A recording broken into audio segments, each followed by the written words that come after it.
Welcome back to A Celtic State of Mind. I'm Paul John Dykes. This afternoon, I'm delighted to be joined by Sean Conley, and we hope to be joined later on at some point anyway by Liam Carrigan. We are here to talk Celtic 4 and Newcastle 0. Very impressed. Both halves, both sets of Celtic players as well, because it was like two different teams, first 60 minutes versus the last 30. Very impressive, Sean. It was. We played well throughout. Newcastle played well too, not consistently and not throughout the whole game, but they played well in spells. They did test us. Schmeichel makes a great save in the first half. Sinisalo makes a great save right at the end. The man of the match for us is Austin Trusty, our centre-back, according to the stadium announcer. So 4-0 is a sensational score when you take those factors into consideration. Without even going through the Newcastle team and picking out the players. I also, I'm sure the English commentators or whatever will give the qualifiers that Newcastle are a week or two behind us in their pre-season preparations, whatever. Like they were playing the game plan that they've been playing for the last 3 years under Eddie Howe. This was the very few new players, so they all know what they're doing, knew the system they were playing. They pressed from the very start, and Celtic just managed to play through it, to be honest. We just managed to have the composure to play out it. There was a couple of times where we were really like 3 men on 3 in the corner, and we had to kind of lump it. And I think that actually worked a bit better for us in the second half when Adam Ida was on. But like, even still, aside from the times when we did have to lump it, we just played out really well.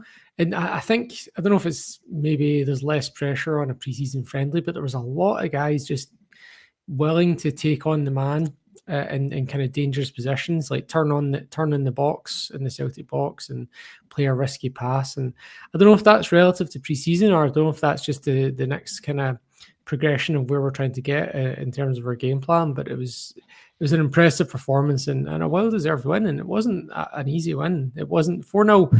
Is the sort of thing we think, Ross County sat back for the whole game and we broke them down, and then it was 21 shots and we scored 4. And it wasn't like that. It was, we were clinical, we defended well. It was a good game, good performance, and some good individuals performances to talk about as well, because there was a lot of players got on the pitch in the end. Yeah, you're right. There are individual performances. I think we'll work through the 4 goals and then we'll add anyone else who stood out for you. But it was a great team performance, and there was some great moves, Liam, flowing moves by Celtic. And we were talking about a lack of creativity at spells last season. It didn't look like that at all today, did it? No, we were very, very effective going forward. I don't know, maybe you guys would have the stats for it, but the number of forward passes today, I'm going to guess, was much more than our average last season. Because we seemed to be, every time we got the ball, we were trying to take it forward and do something with it. It was really, really good to see. Well, this is the thing. Again, we were talking about the quality, the level of quality, and having to bring in 2 or 3 starters, guys that could actually push for a start in the Champions League.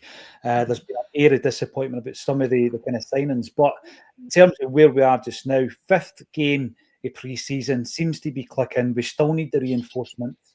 We don't get over excited about these things, but we've got to enjoy a 4-0 defeat of an EPL challenger, if you like. But before we get into the play, the Newcastle fans were welcomed to Glasgow. They were welcomed down at the Barras. There was a big fan zone on down there, and I sent some footage onto the socials where Celtic and Newcastle fans were mixing, and it was all well-natured.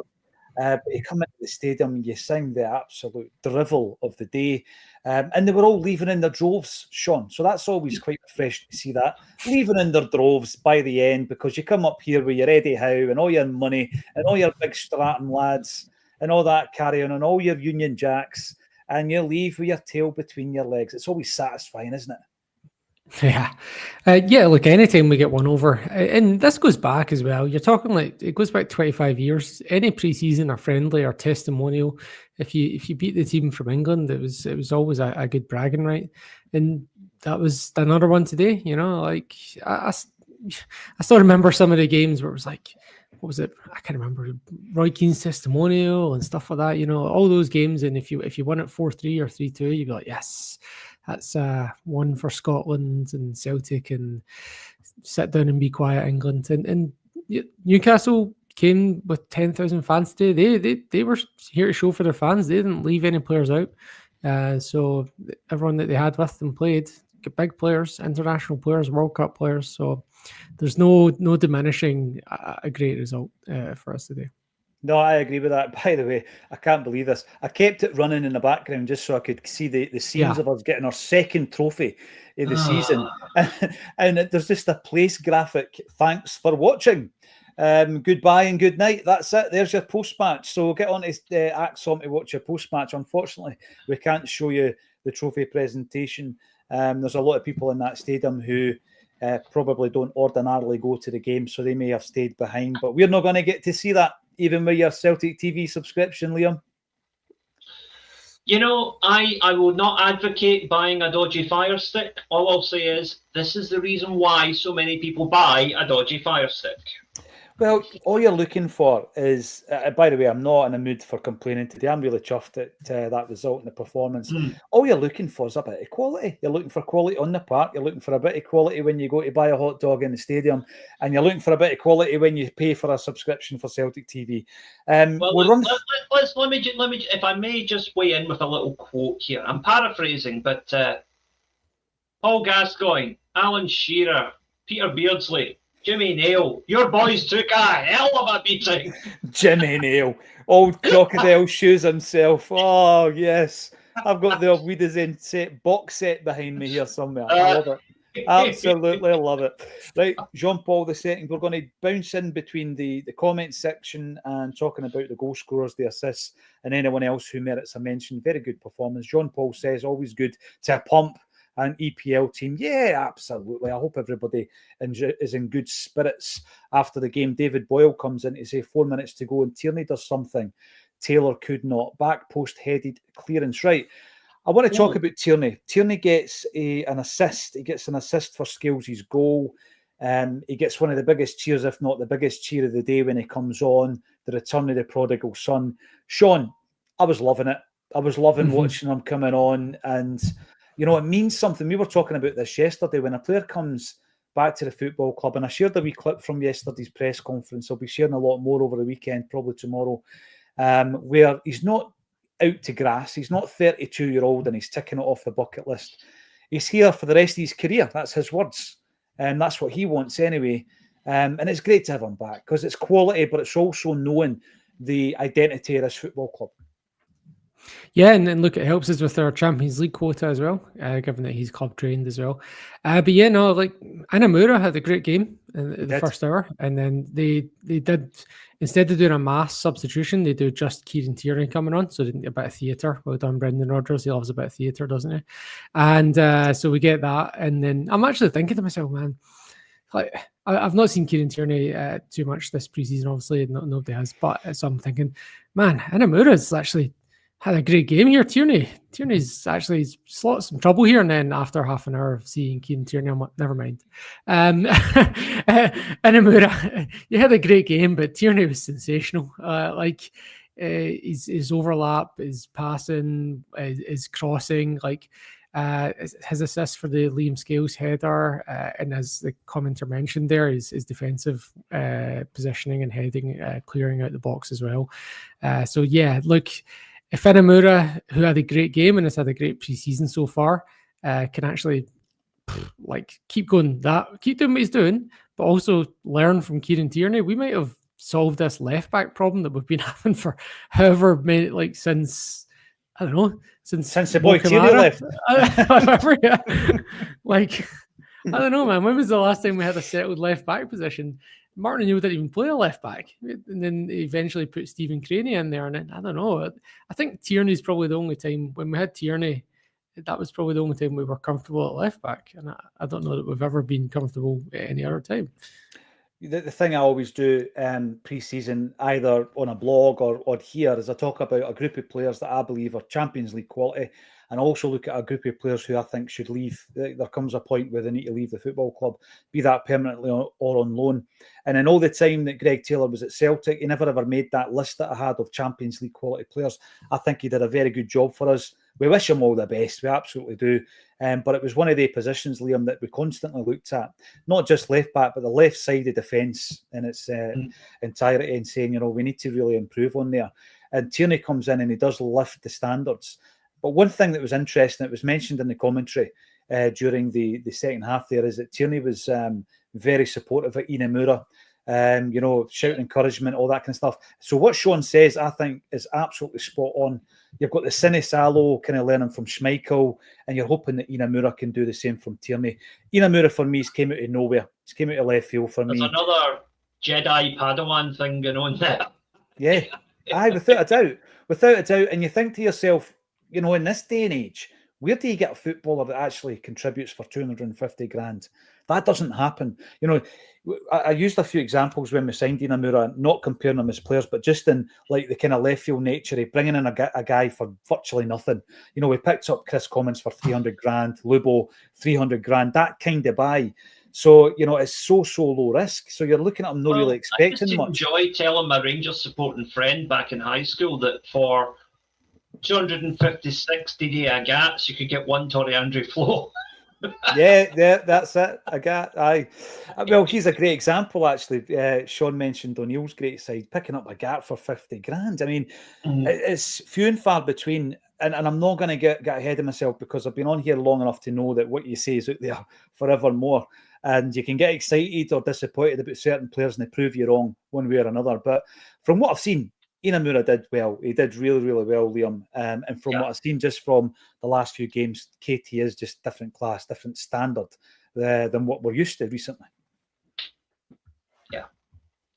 It's one of them, you're going to get the Japanese market is maybe about a 60-70% hit rate for Celtic, but when it hits, it really hits. Jungle Lion comes in to say he has no Rangers supporting friends. Lance, he calls him Lance, which I think is tremendous. No friends. Well, have you got any Newcastle supporting friends, Jungle Lion, that you want to have a wee word with after that today? Get it right up you, Eddie Howe. I think Pat Maguire's enjoying it. Eddie who? It seems so long ago. I just had a little quick internet search there. We paid 150,000 for Johnny Kenny. 150 grand. That's pretty sensational, right?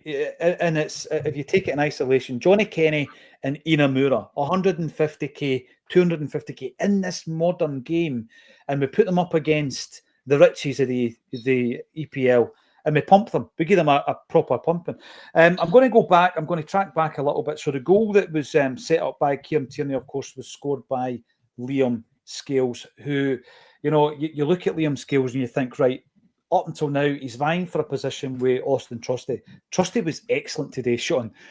He was a stadium man of the match. I don't know who actually decides on it. Is that a sponsors thing? Maybe a sponsors man of the match? No idea. Usually, it's usually the sponsors. Sponsors. It's whatever player they want to meet after the game, usually. Photo opportunity, yeah, absolutely. It was excellent today. And I made the point at half-time, Sean, I don't know if you agree with this. He's good at defending.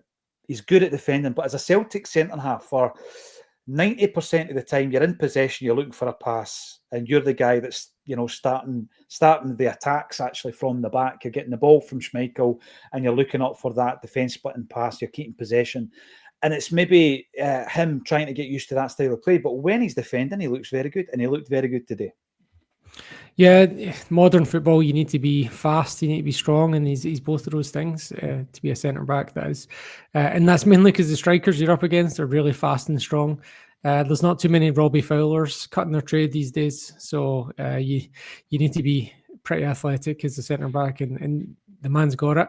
He obviously did his apprenticeship at Arsenal, so he's definitely got something about him. But we're not seeing it as consistently, and it's part of what he struggled with was adapting to different kinds of opponents last year, which was a kind of thing a criticism we kind of aimed at Julian quite famously as well. But today against a quality opposition, and times you mentioned that earlier, against the likes of Atalanta, he was sensational. So when he's focused, when it's coming at him, when he's not having to think about attacking angles, he seems to be much better defending in those occasions, and that was on show today in the first half. It also shows, I think, when your centre half gets the man of the match in a 4-0 win, that it wasn't a breeze. You know, there was moments of that game where we had to defend and be really, really disciplined. Going into the new season, then, Liam, you know, we're obviously within a transfer window, and we're looking at this, and the way I'm kind of looking at it at the moment, I would say, obviously, CCV is a first choice with Dane Murray behind him. Trusty's the first choice with Scalesy behind him. We've moved on Lagerbielke and Nawrocki. Stephen Welsh, who knows what the future holds for Welsh if he's in the plans. If we do, go back into the transfer market for a player, do you think centre half is still one of the priority positions? I would like to see one more brought in, just for the squad depth. But if Trusty can keep playing like he did today and carry that into the season, then that bodes really well for, that means that whoever we do sign is going to have a hell of a time trying to get into the team. Yeah, without doubt. One, when you sign a new player, it's not just like we're getting a new player, but also, as Greg Taylor showed consistently throughout his time with Celtic, sometimes signing another player makes the player in that position a better player. Yeah, without a doubt. Greg Taylor saw off 4 or 5 different players that came in to supposedly replace him as left back. Mm-hmm. So there's nothing to say that Trusty and Scales couldn't do the same. Well, this is the thing, and I think that's that remaining defender, the fifth defender, if you like, Stephen Welsh. If he moves on and you bring in someone to really push for a jersey, then we're looking in a much better, stronger position. Ida's performance, Ida was the subject of a lot of conversation actually before the game and at half-time, and HRIMR says Ida's performance was a bit better, but he just can't finish confidence. I'm going to bring up a few comments here, right? Yeah, I get that with the finish, and there was a couple of moments, and there was a moment actually against Sporting Lisbon as well. But see, he's getting into positions though. He's getting into those positions which you want to see from a striker, so that's a positive. There was that moment with the Kieran Tierney cross, wasn't it? And he tries the spectacular. If that nestles in the top corner, we're all screaming and shouting about it. But I think beyond that, Sean, his play outside of the chances, etc., was pretty good. I mean, he did really, really well. He turned a really bad touch, actually, at the beginning of a move that ended up in a goal. But I thought he did. He linked up really well, other than getting on the end of chances. Yeah, I thought he and Johnny Kenny both did really good job coming back towards goal. They both had great link-up play.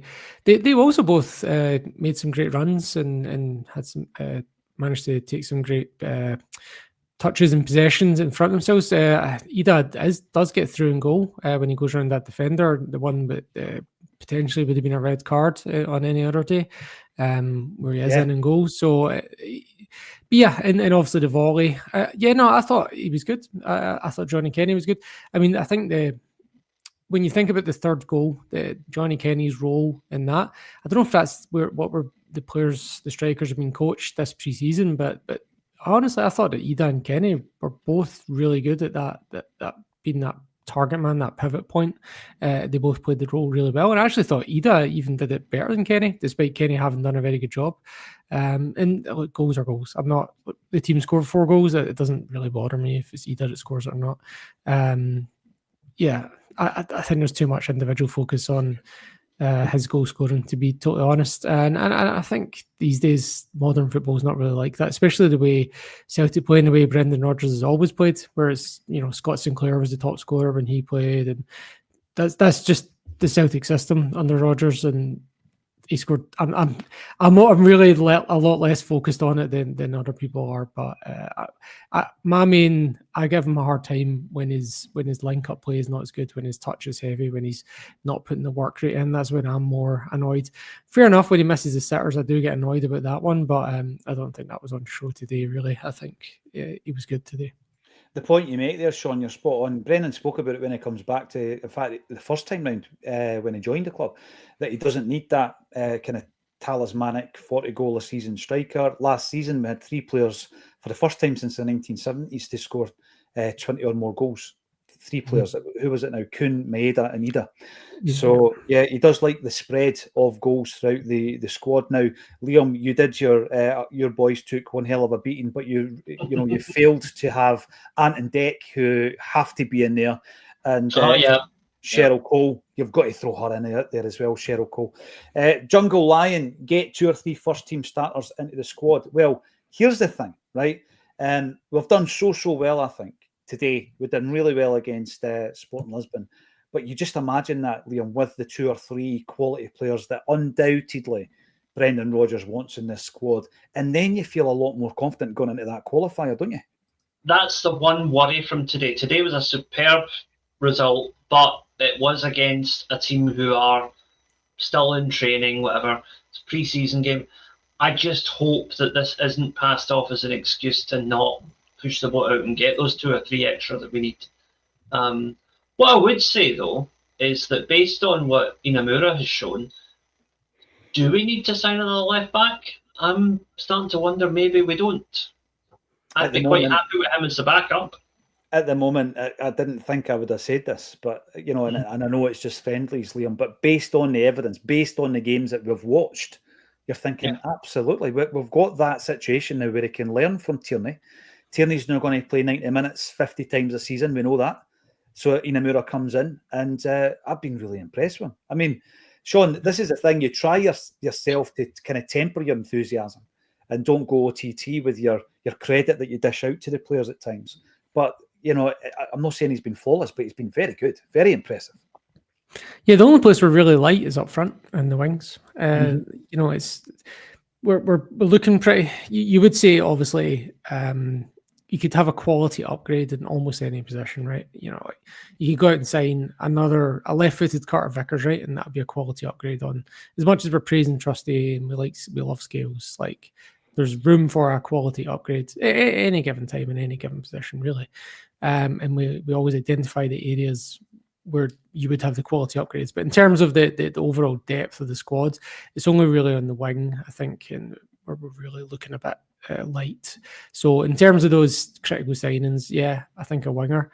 And then you're then looking, where's the potential for quality upgrade? The potential for quality upgrade is the likes of Scale / Trusty, or sorry, I'm saying that. It probably should actually be someone that could allow Dane Murray to go out on loan, would probably be the quality upgrade there. A potential starter at centre back, as Liam mentioned. You might even say a striker, which again would allow Johnny Kenny to go out on loan, or whatever. So maybe even move on Adam Ida if people are not convinced. I don't know, but that's what we're looking. When we say 2 to 3 signings, we're fine with the depth now. When we signed 10 players 2 years ago and they were all duffs, it was like, what was the point? We're not talking about that. We're not interested in that kind of mass signing, and we've signed 6 players so far, but obviously Osmond has done nothing yet. Didn't even see the pitch today. We're not looking at squad players. We want someone. We would love to have 2 or 3 players, spend some of that money that we've got in the bank. Failing that, give us a new South Stand, please. One or the other, take your pick. I know. What about both? No, you're right. Kieran Tierney walks right into the starting 11. Nygren certainly pushing for a jersey in the starting 11. Inamura, surprise package. So you're right. It's people that you want to actually be contributing and getting into that starting 11. We're going to work our way through the goals, give everybody the credit for them. But you mentioned this already in relation to Kenny's part to play in the third goal. I'm working my way back. I've already spoken about the 4th goal. I'm on the 3rd goal. Yang scores it at half-time. We were talking about Yang, coming into this pre-season, not just based on his performance in the Scottish Cup final, Liam. He's one of the guys on my list that I would move out. I think, we've seen him for 2 years. He's not done enough in the 2 years. Yes, he looked good today. He looks far more aggressive. He looks stronger in his running. Looks as though he's beefed up a bit like Dane Murray, who's physically definitely developed. But there's 2 ways you could look at it. You could think to yourself, right, he's finally developing into that player that we want him to be and what Brendan wants him to be and believes him to be. Or he's playing for a move, because there was that interesting quote during the week, wasn't it, where he wants to explore the possibility perhaps moving to Norwich. There's been interest from elsewhere. Where are we with Yang? Can we even afford to let another winger go at the moment? If Yang goes, we need to bring someone else in to replace him. Immediately. One out, one in. Mm-hmm. But the Yang has done enough for me, and I speak only for myself, but he's done enough for me to say that he's part of the Celtic squad, right? Guaranteed starter, no, but good enough to be part of our squad, good enough to deploy in most domestic games, yes. Yeah, there's enough of a player there for us to keep him. But by the same token, if we were offered, 2, 3, 4 million for him, I'd maybe take that, because I think that would be a good return on a player who has not really, set the heather on fire since he came in. It shows you what did we get for Mikey Johnson? Same as I think it was about 3 million. I think it was about 3 million. We'll take the same. Yeah. Although they were talking about 5 million to Flamengo until there was fan protests. Anyway, it just shows you as well, though, Sean, how Brendan Rodgers will look at a player, right? So let's use Yang for an example, and you look at him versus Palmer. So you look at application versus ability, right? And maybe as well, if you look at the centre halves, you look at Nawrocki versus Murray. If you show a willingness and you've got the right attitude and application, Rodgers is far more likely to favour you. Because, I mean, listen, I'm not saying Palmer should be in the team. He's on his way anyway to elect Poznan. But in terms of the ability versus the application, Rodgers is far more likely to put time and effort into you if you're a Yang and a Murray than if you were a Palmer and a Nawrocki. Yeah, maybe that's what happens. And maybe Yang goes for 4 million and a contract clause for any sell-ons, and then Rodgers starts working on Marco Tilio is the next backup winger, who came on today. And he didn't do too much, but then he also didn't have too much to do. So I don't think he did. He wasn't poor by any manner of means. I thought I don't know. Maybe there's something there. Maybe we can start working with Marco Tilio. Colby Donovan looked good on the right as well. That was surprising. I'm glad you brought that up. So in terms of what Liam's saying about Yang happy to be a squad player, I'm kind of in the same frame of mind when it comes to Kenny, by the way, Liam. I was kind of switched off with Kenny, but now I'm thinking, he could be a decent squad player. But yeah, I'm glad you brought up Donovan, because seeing the pre-season, you're always thinking, right, who's the next 2 or 3 coming through? Who are the graduates? Who are coming through? And you're looking at some of the names who we know all about. Adam Montgomery's been in and around the team since, was it Ange Postecoglou that gave him his debut, maybe, in his first season? He certainly played that year. And then you're looking at some of these new names, but there was a moment in that second half, Liam, where Donovan, he had the ball and you're thinking to yourself, right, it's not getting hoofed out the park. He's not just booting it up into space. He just held on to it and he retained possession. It showed a confidence and a strength. I was really impressed with that. Yeah, it's good to see. And it's, again, you keep having to say, oh, it's a pre-season game, whatever, but all of these things are positives, and we should take the positives from it. It's the way, we are very quick to get down on players when they don't play well. We've been out and gubbed a top English team 4-0 today. Let's enjoy that, because I'm certainly enjoying it. I am enjoying it as well. I just want to see the trophy presentation. Brendan McCarthy, very impressive with young Kenny over these last 2 games. I agree with you, Brendan. I think he looks like one of the kind of rough diamonds, and Brendan Rodgers likes that type of player as well. You could refine him a wee bit and get a right good squad player out of him, I think.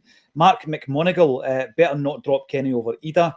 Man looks completely short on confidence and season hasn't started yet. I'm not writing Ida off yet. I said that last season as well. I've got no other skin in the game than any other Celtic fan. I've not said he was this, that, or the other. I just think that in terms of Adam Ida and the investment we've made in him, unless we were to get something like in the region of £7.5 million bid, Ida's a Celtic player this season. So we need to get used to that. And yeah, we might be able to strengthen the squad. We know Yamada's already signed. We might get another striker coming in. But Ida's going to be part of the squad this season. I'm pretty confident of that. Big Oz, let's not fall into the trap and think Yang is a good option for the season ahead. Yes, he played well today, but we need quality. He's had his chance. Big Oz, I actually think he wants to move. Just going by the comments last week. I'll keep going back to them. I think that he wants, if Norwich come in for him, he'll happily go there. Now, Stephen Broadley comes in. Seriously, never seen that result coming. Neither did I, Stephen. Yeah. Great performance by the lads. Soul Biscuits is in. Pub team from the Farmers League trounced Newcastle 4-0 to win the Adidas Cup. Yeah, that's the kind of stuff that we get all the time. That's the headline for my next blog. Cheers, mate. There you go. We hear it all the time, you know, all the money and all the glitz and the box office nature of how it's televised and packaged and all the rest of it. But you come up here and we send you down the road with a 4-0 thick here. Tierney Hitatian made a final comment. I like this comment. That looks like something to savour as well. And I know that Maida obviously went off. But at the top of the game, that would be a tremendous wee triangle over on the left-hand side, Sean. Yeah. I don't know what would get down our left, and like the transition from defence to attack would be frightening with those three. So yeah, that is indeed a frightening prospect. Then we just need to get the right sorted. With that Johnston, Negron, and AN other on the wing that used to be Kuhn. So we just need to figure out who that's going to be.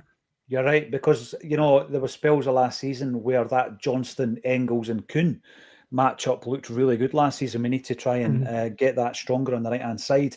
One final point I would make, don't know if you noticed this, Tierney was overlapping. He wasn't overlapping in his previous games. It was almost as if he was told just to hold back and get through the games, get the minutes in his leg. Today, he's overlapping, he's bombing forward, he's getting the crosses in. Great to see. What is also great to see is that we've got 2,700 plus live on this stream for a friendly.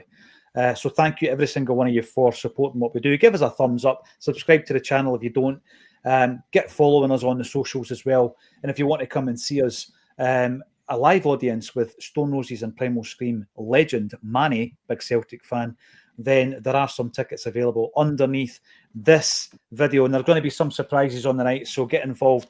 Thank you every single one of you for getting involved. Thank you all the way from Australia, Sean, and all the way from Japan, Liam, for joining me on a Celtic State of Mind.